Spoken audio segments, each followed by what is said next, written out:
नाज़रीन, इस वक्त के मुताबिक ब्लॉक कर दिया है पीटीआई का चुनाव है। इसमें इस्तेमाल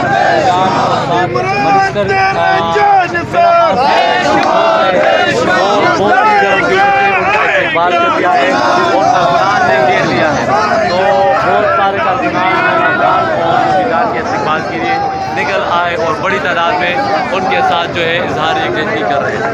तो मीरा खान और शफी जान साहब बाकायदा तौर पर मोटरवे टू प्लाजे को ज्वाइन कर चुके हैं और वहाँ पे करने का हिस्सा बन चुके हैं।